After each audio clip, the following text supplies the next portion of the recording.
కేవలం ఇవాళ పెళ్ళిళ్ళు పెళ్లి కూతురు వస్తే డాన్స్ వేసుకుంటూ వస్తుందా, పెళ్లి కొడుకు వస్తే తైతక్కలాడుకుంటూ వస్తాడా, ఇంకొకటి ఏంటి అనంటే తాళి కట్టంగానే మూతిలో మూతి పెట్టి ముద్దులెట్టేసుకుంటారా? ఏమండి, ఏది ఎక్కడ జరగాలో కూడా కొంచెమన్నా అవగాహన, ఇంకిత జ్ఞానం లేకుండా కొట్టుకొని చచ్చిపోతున్నారా ఈ యువత? ఎవరు చెప్పాలి వీటన్నిటికీ?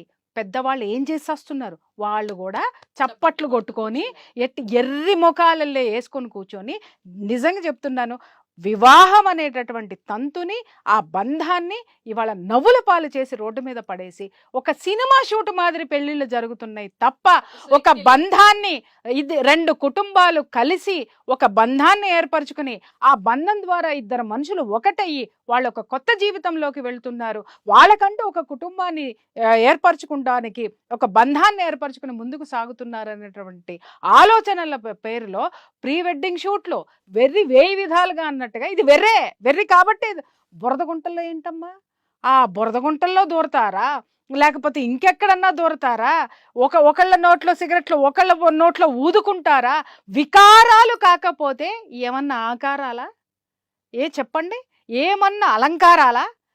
ఈ వికారాలన్నిటికీ అలంకారాలు అనేటటువంటి పేరు పెట్టి అసలు సిసలైనటువంటి వేద మంత్ర ఘోష ఏదైతే ఉందో అది పంచభూతాలను పిలిచి మీ యొక్క బంధాన్ని ఏకం చేసేటటువంటి అద్భుతమైనటువంటి ఆ వేద మంత్రాల యొక్క ఆ సౌండ్స్ ఏవైతే ఉన్నాయో అది మీ శరీరంలో ఉన్న ఆరాని తాకి ఒక ఇద్దరి మధ్య ఒక దాంపత్య బంధాన్ని ఏర్పరుస్తుంది. అలాగే తాళి కట్టినప్పుడు ఆ నెత్తి మీద జీలకర్ర బెల్లం ఏదైతే పెడతారో అమ్మ, అది పెట్టినప్పుడు మొట్టమొదటి ఈ పిల్ల స్పర్శ, ఆ పిల్లవాడి స్పర్శ ఈ పిల్లకి, ఈ పిల్ల యొక్క స్పర్శ ఆ పిల్లవాడికి వచ్చి మనసులో ఒక విధమైనటువంటి పులకింత రేగుతుంది.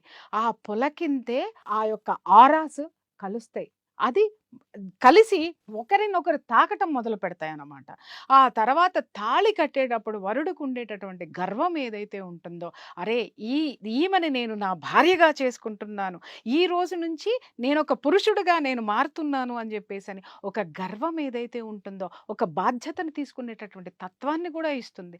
అలాగే తల వంచి తాళి కట్టించుకునేటటువంటి ఆ పెళ్లి కూతురు మనసులో, అరే ఈ రోజు నుంచి ఈ తాళి నా గుండెల మీద ఉండేటటువంటి ఈ తాళి నా గుండెల్లో ఒక బంధాన్ని ఇచ్చి, ఒక బాధ్యతని నా చుట్టూ, నా ఈ సమాజంలో నాకు ఒక సెక్యూరిటీని ఇస్తుంది ఇది అని గుండెల మీద ఇలా పదుపుకుని ఎందుకు పెట్టుకుంటుందంటే దిస్ ఈజ్ మై సెక్యూరిటీ. ఏ విధవా నన్ను తాకకుండా, ఎవ్వరూ నా జోలికి రాకుండా, ఎవరూ నన్ను తక్కువగా చూడకుండా, అబలనని చూడకుండా నన్ను సబలని చేస్తుంది ఇది అని చెప్పేసి ఆ తాళిబుట్టును భద్రంగా పట్టుకుంటుంది. అది దాని అర్థం.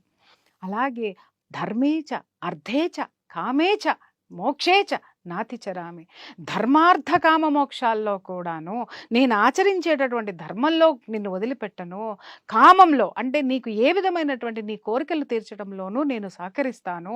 అలాగే మోక్షేచ, మోక్షంలో నేను ఏ దారులైతే మోక్షానికి వెతుక్కుంటానో ఆ దారులను నీకు కూడా ఏర్పరుస్తాను, అక్కడ కూడా నిన్ను వదలను, నాతిచరామి అని అప్పుడు పిల్ల చేతిలో చేయి వేసి ప్రమాణం చేసినప్పుడు ఉండే అనుభూతిని, సార్ ఇలా పట్టుకోండి, అలా పట్టుకోవద్దు, ఇలా పట్టుకోండి, ఇలా ఇలా ఇలా ఇలా ఇలా కొంచెం పైకి కిందకి పక్కకి ఏగి, కెమెరామెన్ ఈడ్చి బూటకాలతో తన బుద్ధేస్తుంది. కెమెరామెన్ నేను తిట్టలేదండి, అది వాళ్ళ ప్రొఫెషన్.